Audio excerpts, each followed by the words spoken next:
भगवान प्रभु श्री राम के 12 चौंकाने वाले रहस्य आप भी जानिए। बचपन से ही हम सभी को रामायण की कहानियां सुनाई जाती हैं। इस कहानी को सुनाने के पीछे का कारण उसमें मौजूद भगवान राम है। प्रभु श्री राम के गुणों की जितनी व्याख्या की जाए कम है। उन्होंने मर्यादाओं को हमेशा उच्च स्थान दिया है, इसलिए भगवान राम को मर्यादा पुरुषोत्तम राम के नाम से भी जाना जाता है। माना जाता है कि वह बचपन से ही शांत स्वभाव के थे। वहीं भगवान राम ने 14 साल वनवास में काटने के बाद भी अपनी मर्यादा, दया, सत्य, करुणा और धर्म जैसी आचरण को नहीं त्यागा। यही कारण है कि आज भी सभी को राम जी के गुणों को जीवन में उतारने की सलाह दी जाती है। वाल्मीकि द्वारा रचित रामायण में प्रभु श्री राम के सभी संघर्षों का उल्लेख है। वह न केवल एक अच्छे पुत्र बल्कि एक भाई, राजा और प्रतीक हर रूप में पूर्ण है। हिंदू धर्म में प्रभु श्री राम की पूजा आदर्श मानव जीवन के प्रतीक के रूप में की जाती है। लेकिन क्या आप जानते हैं आखिर उनका यह नाम कैसे पड़ा? किसने उन्हें राम नाम दिया? अगर नहीं जानते हैं तो आइए इससे जुड़ी कहानी को जान लेते हैं। राम यह शब्द दिखने में जितना सुंदर है उससे कहीं महत्वपूर्ण है। इसका उच्चारण राम कहने मात्र से शरीर या और मन में अलग ही तरह की प्रतिक्रिया होती है, जो हमें आत्मिक शक्ति देती है। हिंदू धर्म के 4 आधार स्तंभों में से एक है प्रभु श्री राम। भगवान श्री राम ने एक आदर्श चरित्र प्रस्तुत कर समाज को एक सूत्र में बांधा था। भारत की आत्मा है प्रभु श्री राम। तो आओ जानते हैं उनके बारे में 12 रोचक तत्व। पहला में है राम का जन्म। भगवान राम एक ऐतिहासिक महापुरुष थे और इसके पर्याप्त प्रमाण है। शोधानुसार पता चलता है कि भगवान राम का जन्म 5114 ईस्वी पूर्व हुआ था। चैत्र मास की नवमी को रामनवमी के रूप में मनाया जाता है।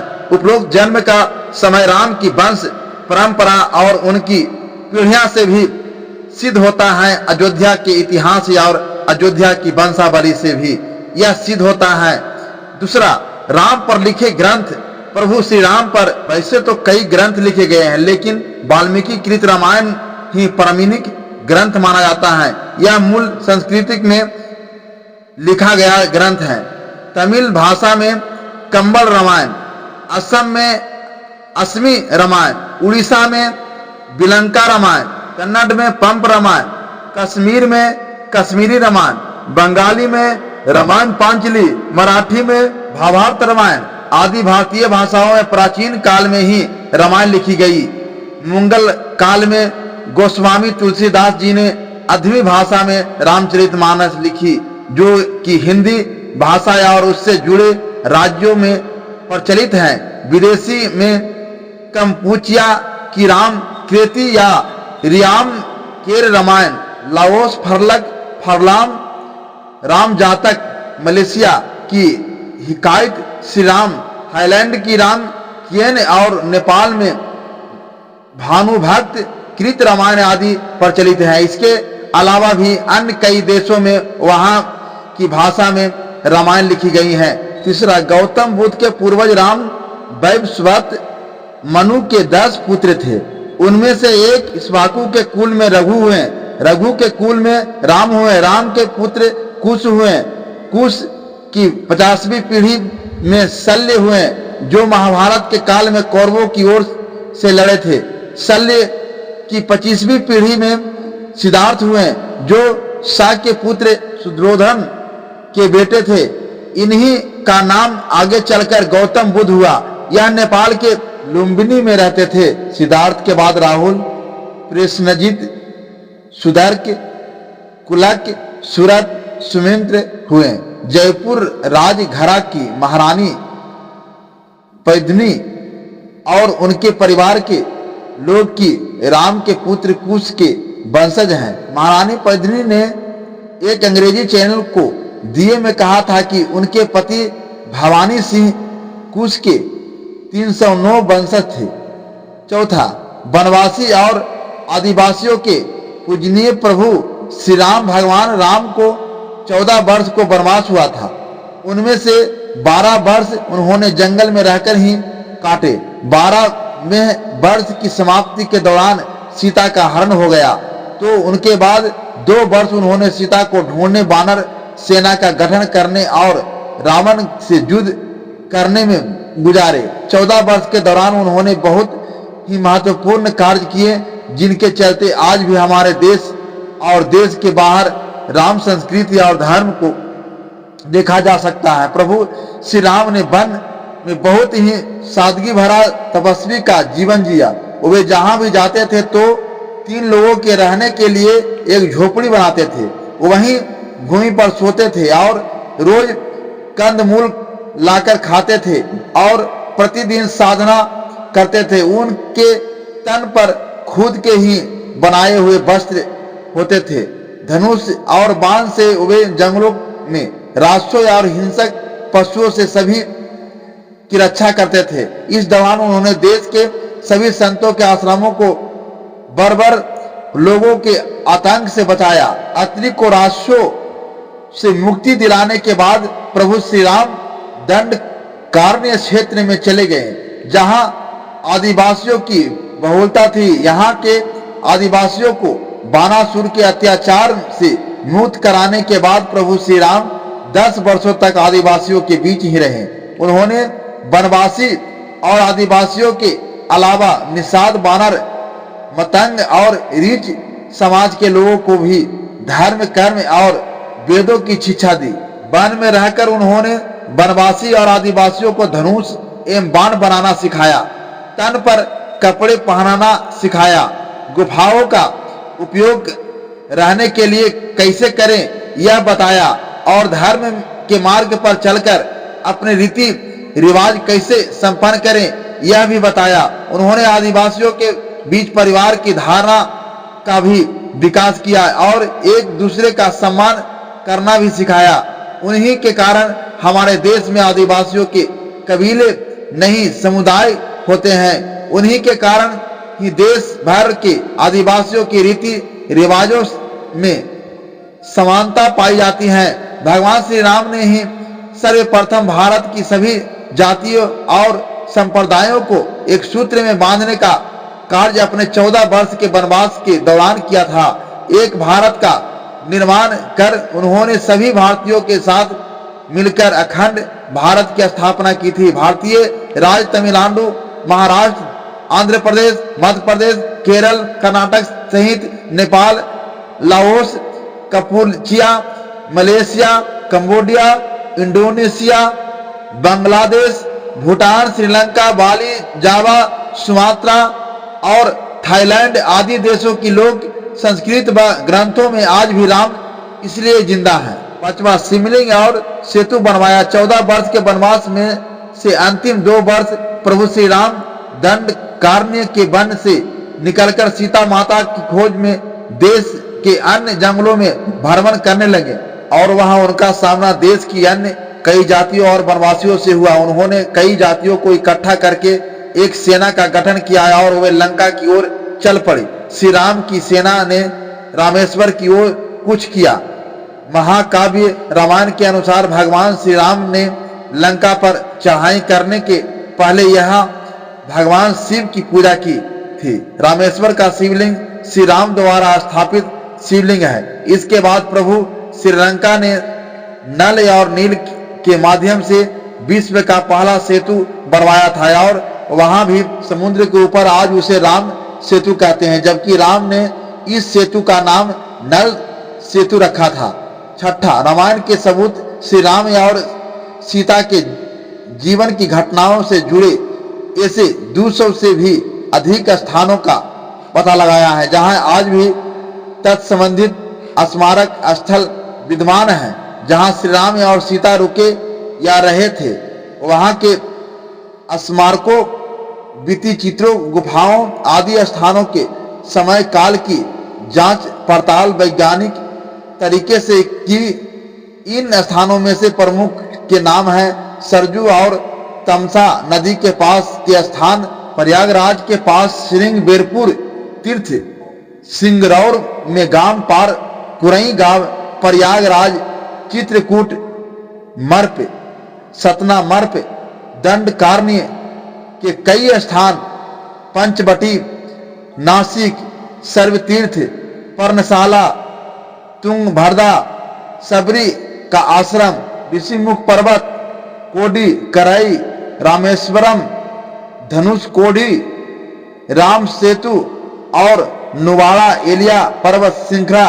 सात रामायण के प्रमाण श्री वाल्मीकि ने रामायण की रचनाएं श्री राम के राज्याभिषेक के बाद वर्ष 5075 ईपू के आसपास की होगी। श्रुति स्मृति के प्रथा के माध्यम से पीढ़ी दर पीढ़ी प्रचालित रहने के बाद वर्ष 1000 ईपू के आसपास इसको लिखित रूप दिया गया होगा। इस निष्कर्ष के बहुत से प्रमाण मिलते हैं। रामायण की कहानी के संदर्भ निम्नलिखित रूप में उपलब्ध हैं। कौटिल्य का अर्थशास्त्र 4वीं शताब्दी ईपू, बौद्ध साहित्य में दशरथ जातक 3री शताब्दी ईपू, कौशांबी में खुदाई में मिली टेराकोटा पक्की मिट्टी की मूर्तियां 2री शताब्दी ईपू, नागार्जुन कोडा आंध्र प्रदेश में खुदाई में मिले स्टोन पैनल 3री शताब्दी, आचार खेड़ा हरियाणा में मिले टेराकोटा पैनल 4th शताब्दी, श्रीलंका के प्रसिद्ध कवि कुमार दास की काव्य रचना जानकी हरण 7वीं शताब्दी आदि। 8वां में रामायण का काल ऐसा था, राम के काल में नदी में नाव या पोत चलते थे। इसी काल में कुछ लोगों के पास विमान भी होते थे। इसमें 4 से 6 लोग बैठकर यात्रा कर सकते थे। रामायण के अनुसार रावण के पास वायु के साथ ही कई समुद्र जलपोत भी थे। रामायण काल में शतरंज खेला जाता था। इस खेल का आविष्कार लंका के राजा रावण की रानी मंदोदरी ने किया था। तब इसे चतुरंग कहा जाता था। यह भी कहा जाता है कि राम के काल में पतंग भी उड़ाई जाती थी। राम रावण युद्ध केवल धनुष, बाण और गदा, भाला जैसे अस्त्रों तथा सीमित नहीं था। कहते हैं कि युद्ध के दौरान राम सेना पर सरदासुर ने ऐसा विकट अस्त्र छोड़ा जिससे सुवेर पर्वत की चोटी को सागर में गिरते हुए सीधे दक्षिण भारत के समुद्र में गिरा दिया गया था। सरदासुर का अंत करने के लिए बिजली के आविष्कारक मुनि अगस्त ने सरदासुर के ऊपर ब्राह्मण छुड़वाया था, जिससे सरदासुर और अनेक सैनिक तो मार ही गए और लंका के शिव मंदिर भी विस्फोटक के साथ ढाकर समुद्र में गिर गए थे। इसी तरह उस काल में दूरबीन भी होता था। राम को अग्निवेश ने एक विशिष्ट कांच दिया था जो समवत दूरबीन था। इसी दूरबीन से राम ने लंका के द्वार पर लगे दारू पंच अस्त्र को देखा और परशुपास्त्र छोड़कर नष्ट कर दिया था। और राम और रावण की सेनाओं के पास भूसंडिया बंदूकें थी। कुछ सैनिकों के पास स्वचालित भूसंडिया भी थी। अगस्त ने राम के हितार्थ शंकर से अजगब धनुष मांगा था। इस धनुष की व्याख्या करते हुए श्री शाही लंकेश्वर में लिखते हैं, चाप अभी बंदूक के घोड़े टाइगर के लिए उपयोग में लाया जाता है। चाप टाइगर का ही पर्याय बाची होकर अजगब धनुष है। पिनाक धनुष में यह सब अनेक पहियों वाली गाड़ी पर रखे रहते थे। तब चाप चढ़ाने अथवा घोड़ा टाइगर दबाने से भयंकर विस्फोट करते हुए शत्रुओं का विनाश करते थे। इसके अलावा दूरभाषा की तरह उस युग में दूर नियंत्रण यंत्र था जिसे मधुमक्खियां कहा जाता था। विभीषण को लंका से निष्कासित कर दिया था। तब वह लंका से प्रयाण करते समय मधुमक्खी और दर्पण यंत्रों के अलावा अपने 4 विश्व सैनिकों मंत्री अनल, पनल, संपाति और प्रभाती को भी राम की शरण में ले गया था।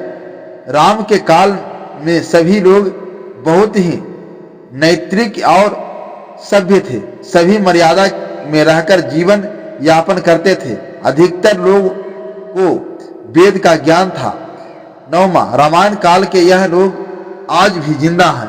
आपको यह जानकर आश्चर्य हुआ कि रामायण काल के 3 लोग आज भी जिंदा हैं। इनका नाम है हनुमान, जाबंत और विभीषण।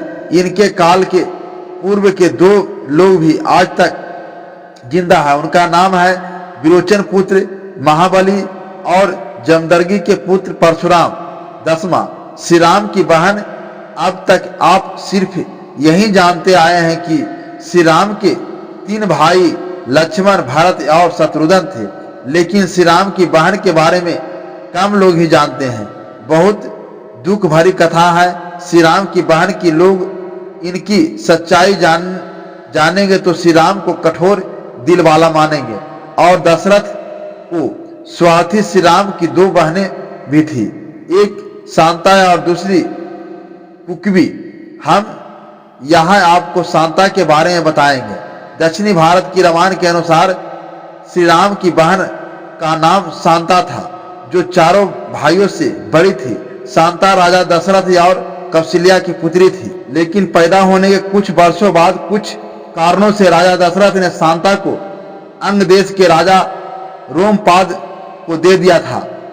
भगवान श्री राम की बड़ी बहन का पालन पोषण राजा रोमपाद और उनकी पत्नी बर्षणी ने किया, जो महारानी कौशल्या की बहन अर्थात श्री राम की मौसी थी।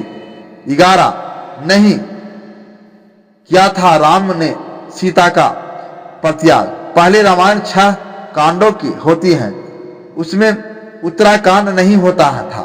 फिर बौद्ध काल में उसमें राम और सीता के बारे में सच झूठ लिखकर उत्तराकांड जोड़ दिया था। उस काल से ही इस कांड पर विद्वान ने घोर विरोध जताया था, लेकिन इस उत्तराकांड के चलते ही साहित्यकारों, काव्यों और उपन्यासकार को लेखक के लिए एक नया मसाला मिल गया और इस तरह राम धीरे धीरे बदनाम होते गए। इसी उत्तराकांड को तुलसीदास ने लव कुश कांड नाम से लिखा और कहानी को और विस्तार दिया। सीता 2 वर्ष तक रावण की अशोक वाटिका में बंधक बनकर रही, लेकिन इस दौरान रावण ने सीता को छुआ तक नहीं। इसका कारण था कि रावण को स्वर्ग की अप्सरा ने यह श्राप दिया था कि जब भी तुम किसी ऐसी स्त्री से परिणय करोगे जो तुम्हें नहीं चाहती हैं, तो तुम तत्काल ही मृत्यु को प्राप्त हो जाओगे। रावण किसी भी स्त्री की इच्छा के बगैर उससे परिणय नहीं कर सकता था।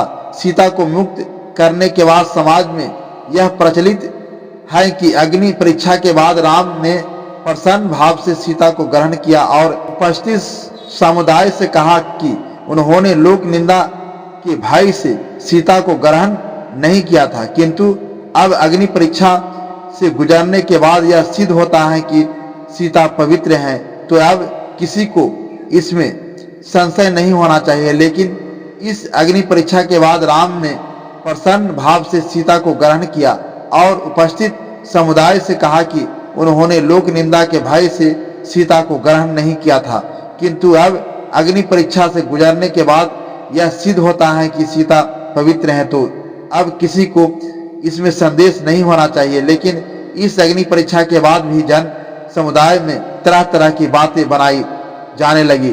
तब राम ने सीता को छोड़ने को मन बनाया। यह बात उत्तराकांड में लिखी है, यह मूल रामायण में नहीं है। राम ने सीता परित्याग कभी किया ही नहीं।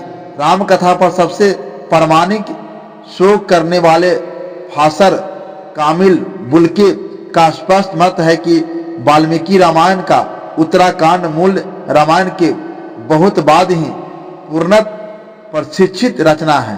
12 में राम की जल समाधि, श्री राम द्वारा जल समाधि लेने की घटना को हिंदू दलितों और धर्मांतरण करने वाले आलोचकों ने आत्महत्याओं करना बताया। मध्य काल में ऐसे बहुत से साधु हुए हैं जिन्होंने जिंदा रहते हुए सभी के सामने धीरे धीरे देह छोड़ दी और फिर उनकी समाधि बनाई गई। राजस्थान के महान संत बाबा रामदेव रामापीर ने जिंदा समाधि ले ली थी। तो क्या हम यह कहें कि उन्होंने आत्महत्या कर ली? दरअसल अयोध्या अफगान के बाद राम ने कई वर्षों तक अयोध्या का राजपाट संभाला और उसके बाद गुरु वशिष्ठ व ब्राह्मण ने उनको संसार में मुक्त हो जाने का आदेश दिया।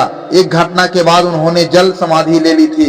सुरजू नदी में श्री राम ने जल समाधि ले ली थी। आश्विन पूर्णिमा के दिन मर्यादा पुरुषोत्तम राम ने अयोध्या से सटे फैजाबाद शहर के सरजू नदी के किनारे जल समाधि लेकर महाप्रयाण किया। श्री राम ने सभी की उपस्थिति में ब्रह्म मुहूर्त में सूर्य नदी की ओर प्रयाण किया। उसके पीछे थे उसके परिवार के सदस्य भरत, शत्रुघ्न, उर्मिला, पांडवी और सूत्रकीर्ति का उच्चारण करते हुए वे सरजू के जल में एक एक पग आगे बढ़ाते गए और जल उनके हृदय और अधरों को छूता हुआ सिर के ऊपर चढ़ गया।